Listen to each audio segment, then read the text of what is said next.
Yo, boss, we need energy. People are dying. I know, but nothing is working. You have any ideas?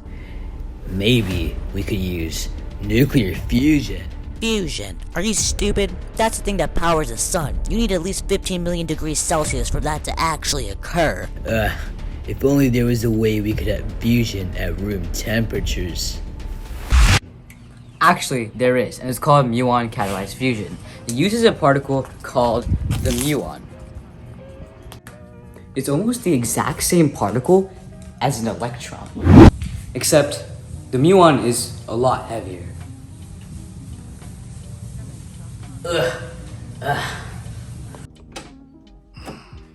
To put it simply, muon catalyzed fusion is basically just a fancy way of saying using muons to spark fusion at room temperatures. But first, let me explain how regular fusion happens. Fusion happens when atomic nuclei get really close to one another, bump into each other, and fuse, creating energy. But it takes a lot for these nuclei to get close to one another. I like to think of these nuclei as two introverts. They naturally don't mingle with one another. But if there was an outside condition that made it more likely that these introverted particles would interact with one another, then fusion would happen constantly. In the real world, this outside condition are hot temperatures. These high temperatures create a super hot soup of atoms, allowing these particles to get in close range and fuse.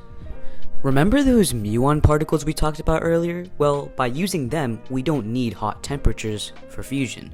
Take this, an atom has an electron that circles its nucleus. However, if you replace the electron with a muon, the muon's weight causes the orbit around the atom to tighten, making the atom a lot smaller. And what happens when particles are smaller? They tend to be a lot closer to each other, and when they're closer to each other, that's when fusion is bound to happen. And if we refer back to the introvert metaphor, then the muons are kind of like a mutual friend who introduced the atomic nuclei to one another.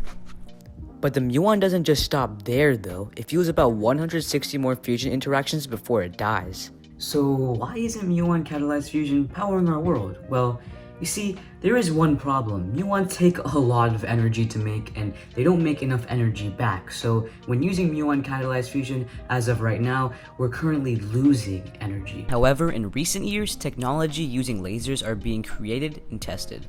These technologies may just be able to make muon catalyzed fusion sustainable in the next decade or two. But it will take scientists, citizens, and others to make these inventions a reality. So, to you, my request is to never stop learning, because you might just be the person who brings muon catalyzed fusion into our world.